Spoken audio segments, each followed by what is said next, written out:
Hello, ladies and gentlemen, and this is Sports News, episode 2, where I will be talking about sports all day. And let's get straight into it. Let's talk about Kyrie and James Harden. Is there a rift there? Is there some type of friction there? Because James Harden, I truly believe he only came to the Nets because Kevin Durant asked him. It wasn't Kyrie. Kyrie got Kevin Durant to come, and Kevin Durant got James Harden to come. So now that Kevin Durant is pushed out the picture, it's just James Harden and Kyrie Irving. Two different players. They both want to be the leaders of the team. And Kyrie Irving is more of a reserve leader. James Harden is more of a team spirit leader. He need everybody to get involved and listen to what he's saying. And I don't think Kyrie is taking too kind to that. I don't want to start any beef, but that's just what I'm seeing on the court on this 2-7 run without Kevin Durant. So, in other news, Washington Commanders owner Daniel Snyder has say in whether findings from NFL investigation of team are released.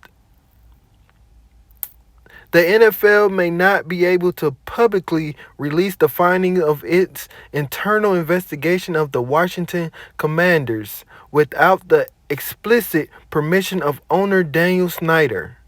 It's Washington football team called Washington Commanders now?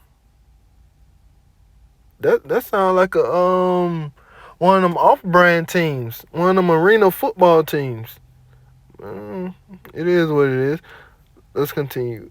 Without the explicit permission of owner Daniel Snyder, according to a document released Friday morning by the Congressional Committee investigating the NFL, the House Committee for Oversight and Reform also released a second document Friday that shows how the team requested a written investigation from Beth Wilkinson law firm when she was hired to conduct an internal investigation of the team. And now on to other news. The Jaguars finally find a head coach. They got rid of Urban Meyer and brought in Doug Peterson. He's a proven Super Bowl winner. He came in to get Trevor Lawrence on the right track. I believe so. We do not want to see Trevor Lawrence going through head coach after head coach after head coach, because that will ruin Trevor Lawrence. And I really think Trevor Lawrence got a high upside. The hire comes 49 days after the team fired Urban Meyer and 35 days after Peterson first interviewed with the Jaguars.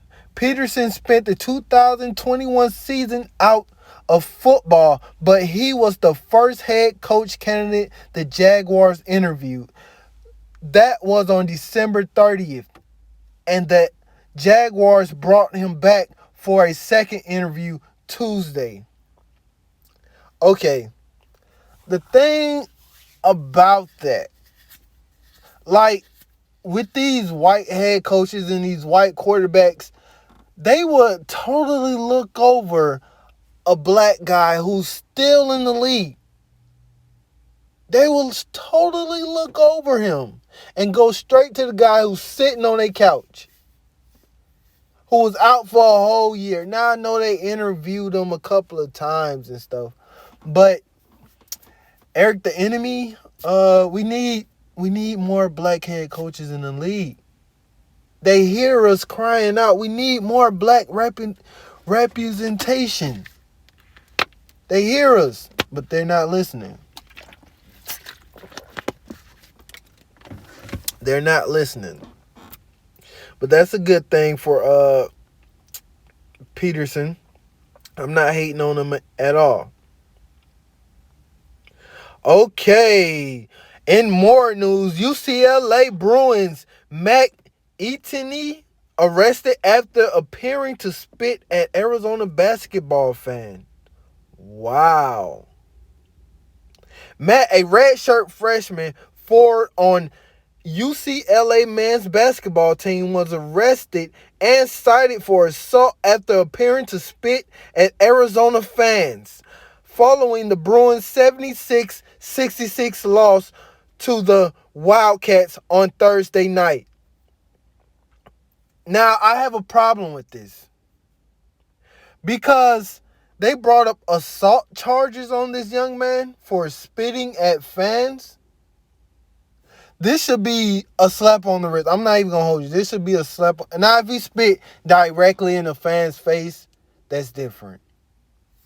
I don't know what happened, but if he just spitting at the crowd, I think that should be a slap on the wrist. Because these fans say some of the most disrespectful. They throw popcorn at the players. They do all types of disrespectful things physically and mentally to these players, to where these players, sometimes they just might snap or do something out of character. But this young man should not be facing assault charges. I do not believe that at all. It says video of the incident appears to show Mac, a 4-star recruit who is out for the season with a knee injury. Now, if this guy got a knee injury, you know he's going through it. You know he's going through it. His whole NBA career is on the line. It says with the knee injury, looking towards Arizona fans and spitting in their direction as the team exit the floor following the game. Mack returned to the locker room with his team before University of Arizona police officers told him he would be placed under arrest and issued a citation for assault with the intent to injure. Are you serious? So this is what they doing to our young men on the basketball court. They got to endure all of this disrespect, especially if you're the road team. And especially after you just lost or won, it don't matter. You're going to get hit with a lot of disrespect. They don't say, we don't hear what the fans was doing. He spit at them for a reason. Now, I am not saying the spit should have been done, but it might have been justified. That might be saying the same thing, but I truly believe that he got an explanation for it, and I'm riding with the players all day. Not for anything, but this situation, I just think they blew it out of proportion because they're acting like he was spitting direct. It was a personal spit. He probably was just spitting at the crowd. That's what I believe. And the police came to the locker room and locked him up, gave him a citation, all that. All that. But he wasn't placed in handcuffs, they say. We allowed him to go with the team back to the locker room, Shields said. Shields is the sheriff, I think, or the police. I don't know. Shields. Let's see who Shields is. I don't know who Shields is. We allow him to go back to the team locker room, Shields said, and he was arrested for assault. According to Shields, Mack will have to have a court date in Arizona, but could potentially be allowed to address the citation without traveling back to the state. That's a little good news. All right. That's enough about that. Let's see what we have. Let's see what else we have on the menu of sports today. All right, more on some other news, some more lightened up news. A Texas salesman placed a $4.5 million bet on the Super Bowl. And guess who he's betting on? You got it, folks. The Bengals. The team that we all know is going to lose this game because the Rams have the offense and the defense. The Bengals have a good offense and a mediocre defense. And we all know defenses win championships. They got Von Miller. And they got the number 99. I forgot it. Oh, I forgot his name. It's just stuck. It's not stuck on my head, but I forgot his name. But they got Von Miller and that guy. I'm just going to call him that guy because I forgot his name. And he bet a $4.5 million bet on the Cincinnati Bengals. He must got a lot of trust in Joe Burrow. A lot of trust in him. All right, let's continue with the article. On Thursday, McKingleyville drove across the Texas border into Louisiana, pulled over at a gas station, logged onto his mobile betting account with Caesars Sportsbook, and placed a $4.5 million bet on the underdog Cincinnati Bengals at plus 170 odds to upset the favorite Los Angeles Rams. Do he know something we don't know? To place a bet like that, that means if the Bengals win, something must have happened. Because ain't nobody placing a bet like that unless they're for sure. They got some insight or something. Because ain't nobody placing a bet like that. Unless they got like billions of dollars or something like that. He got to be for sure that the Bengals is going to win this game because this is crazy money. If the Bengals spring the upset, the bet would be net worth of $7.7 million. Only 7.7? That, I'm not feeling that. That's not too much more millions. If it was like 20 million, then okay, I can see. But only like 3 more million, I'm not feeling that. All right, this is a quote from him. I think it's a quote from him. I had to make like $200,000 bets to make it work, McCullenville told ESPN on Thursday night. But I want to thank Caesar for taking it. All right, that was his quote. Caesar Sports said it was the second largest bet the company has ever taken on the Super Bowl, eclipsing a $4.9 million money line bet at 900 odds on the heavily favored St. Louis Rams to beat the New England Patriots in Super Bowl. I don't know how to read those numerals. The Patriots, but the Patriots won that game, as we all know. The Joe Burrow magic is pulling fans in, especially in Louisiana, with his college roots. Ken Funch, head of sports at Caesar Sportsbook, said in a release, with this $4.5 million bet on Joe and the Bengals, Mac would make history again. So he's already making history with making the bet. And if he win, he will make history again. That's a crazy bet. I don't know. Good luck to him, because if you got that type of money, hey, go spend it. Go spend it. Now on to some other news. The Minnesota Timberwolves beat Detroit 128-117.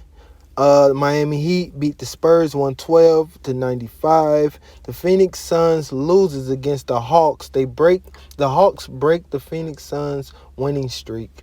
124-115. Toronto beat the Chicago Bulls 127-120. Golden State beat Sacramento Kings 126-114, and Los Angeles Lakers lose by 1 point to Los Angeles Clippers 111-110. Now let's talk about the Los Angeles Clippers and the Los Angeles Lakers game. The Los Angeles Lakers, they've been a middle of the pack team for some time now.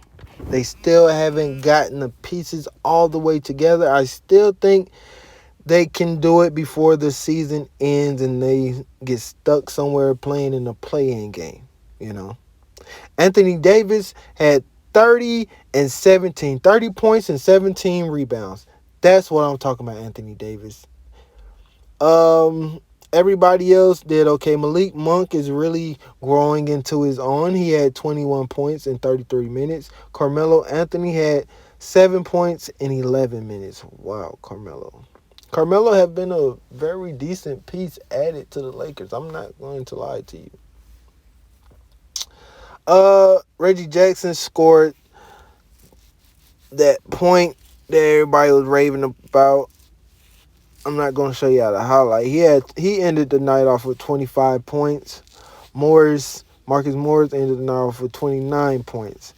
Kawhi Leonard have been in no-shows since the beginning of the season, and Paul George is out. So, and LeBron James been in and out. Anthony Davis been in and out. These are two banged-up Los Angeles teams that just might miss the playoffs. I'm not gonna hold you. Both of these teams just might miss the playoffs. Let's see. Let's check out the records. Let's check out these guys' records. Yep, they just might miss it. They both got similar records. The Clippers are 27 and 27, and the Lakers are 25 and 28. The only California team that's doing something nowadays are the Golden State Warriors. They're the Golden State Warriors of old. The 2015 Golden State Warriors are back. They are 40 and 13, handling business. Steph Curry and these threes are no joke. Steph Curry have been on a slump lately, but Klay Thompson is back. And all they need is Draymond Green to return back. Then they got their team back and in control. And I love it. That's what the NBA is for. See the great players play. And I'm tired and sick of seeing great players out during the playoffs because they were ran in the ground during the regular season. Because the regular season is where the players make their money. So they have to play the regular season. I personally think the regular season should only be for teams that's losing real bad. Well, let me say that differently. I only think players should play the regular season, like great players should play probably 50% of the season. The great players should only play like 50% of the season. Because we want to see these guys in the playoffs. We don't want to see these guys banged up through the regular season, banged up in the play. We want to see the best in the playoffs. And I know the fans come out to see the players play and stuff, but I just want to, when the playoffs come, we will appreciate it more because we can see an Anthony Davis. We can see a Kawhi Leonard. We can see a Kevin Durant. A healthy Kevin Durant. A healthy LeBron James. At their best. Not a banged up Kevin Durant. We don't know which fall is his last fall. It's like, it just don't make any sense to me. It just don't make any sense to me. Okay. And with that being said, I must go into the wrap-up mode. Do I have anything else to talk about? Oh, yeah, the Pro Bowl. Marcus Peters won the race. I think he'll pull a hamstring or something. It seems like that. The Pro Bowl was pretty fun. Y'all like, subscribe, and comment. And make sure y'all subscribe especially. Go check out my IG. It's Sport News with the S at the end, _player. And go check out the TikTok. It's also Sport News _player.